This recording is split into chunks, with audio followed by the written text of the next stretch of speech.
Shalom, salam damai sejahtera bagi kita semua. Selamat datang dan selamat berjumpa kembali di dalam pemahaman sederhana. Di dalam pembahasan kali ini kita akan membahas istilah Tritunggal yang ada dalam teologi kekristenan. Istilah Tritunggal ini seringkali menjadi ledekan atau hujatan oleh orang-orang luar sana. Misalnya, istilah Tritunggal tidak ada dalam Alkitab. Selanjutnya, istilah Trinitas atau Tritunggal ini dianggap bahwa orang Kristen menyembah tiga Allah. Kemudian jika Allah itu beranak, terus siapa bidannya? Tuduhan-tuduhan palsu seperti ini sangat sering kita dengar di luar sana. Tetapi sebenarnya tuduhan seperti ini tidak punya dasar sama sekali, karena mereka tidak memahami ajaran Kristenan dengan baik. Saya mau katakan pada orang-orang di luar sana yang suka memberikan tuduhan palsu itu, jika kamu ingin memahami ajaran orang Kristen, bacalah Alkitab dan pahamilah dari sudut pandang orang Kristen. Jangan memahami Alkitab dari sudut pandang agamamu, karena tidak akan ada titik temunya alias nggak nyambung. Ada juga yang menuduh iman Kristen dengan mencomot ayat dari mana-mana yang mereka pahami dengan cara pandang mereka sendiri. Ini juga salah. Jika Anda ingin belajar Alkitab, bacalah secara keseluruhan. Maka Anda tidak akan gagal paham dengan Alkitab. Nah, baiklah, kita akan masuk ke dalam pembahasan tentang Tritunggal.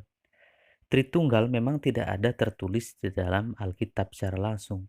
Tapi ini hanyalah istilah yang dipakai oleh bapak-bapak gereja dulu untuk menjelaskan tentang pribadi Allah yang ada dalam Alkitab. Dan itu semua sumbernya dari Alkitab. Selanjutnya, Tritunggal atau tiga yang tunggal ini hanya bisa dimengerti atau dipahami oleh orang Kristen. Mengapa? Karena harus dipelajari dari sumber yang valid, yaitu Alkitab. Jika dipelajari hanya sekilas atau hanya didengarkan sekilas saja, maka akan timbul kesalahpahaman. Dan kesalahpahaman ini mengakibatkan tuduhan. Dan tuduhan tersebut bisa saya katakan tuduhan yang palsu. Karena tidak berdasar sama sekali. Tidak punya pemikiran yang jelas sama sekali. Nah, selanjutnya, kalau kita mau belajar tentang istilah-istilah dalam Kristenan, begitu banyak istilah yang dipakai dalam Kristenan yang harus dipelajari dengan baik. Ada istilah-istilah yang sulit dipahami oleh orang di luar sana, sehingga juga mereka menuduhkan hal-hal yang salah. Pemahaman tentang istilah-istilah tersebut nanti kita akan bahas di dalam pembahasan-pembahasan selanjutnya. Baik, kita akan masuk ke dalam pembahasan tentang Tritunggal. Sumber yang pertama kita bisa lihat dalam Kejadian 1 ayat 1-3.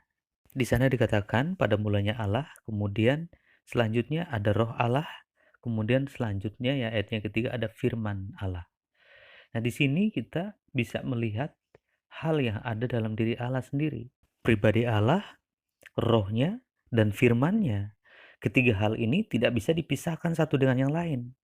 Makanya ketika Allah menciptakan manusia, Dia menciptakannya dengan tiga unsur yang penting, yaitu tubuh, jiwa, dan roh. Jika dikatakan dalam Kejadian 1 ayat 26 itu, baiklah kita menjadikan manusia menurut gambar dan rupa kita.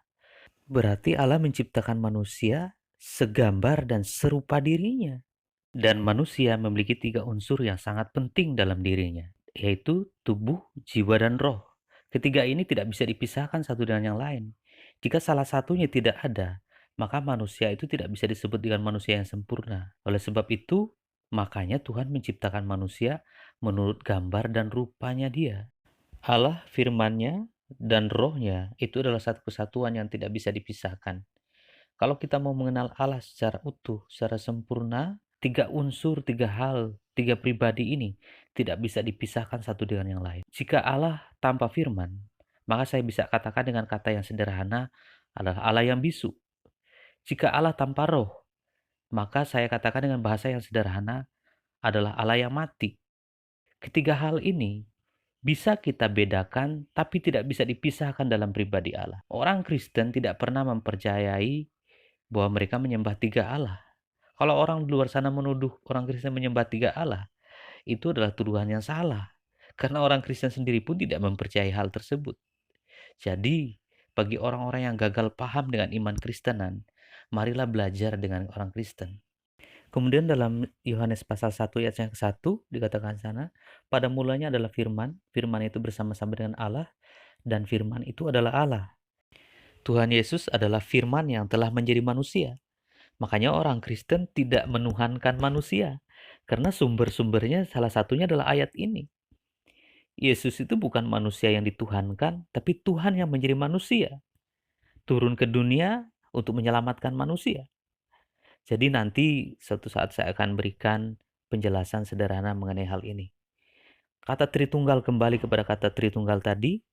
Tritunggal atau tiga yang tunggal adalah penjelasan sederhana yang diberikan Allah kepada manusia agar manusia bisa mengenal dirinya.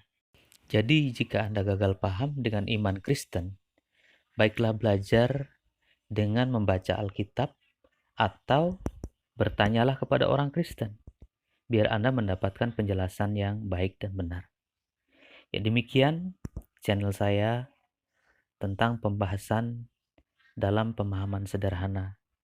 Biarlah pembahasan ini menjadi berkat bagi kita semua dan kita akan berjumpa kembali di dalam waktu-waktu yang akan datang. Jangan lupa like dan subscribe channel ini sehingga menjadi berkat bagi kita semua. Tuhan Yesus memberkati.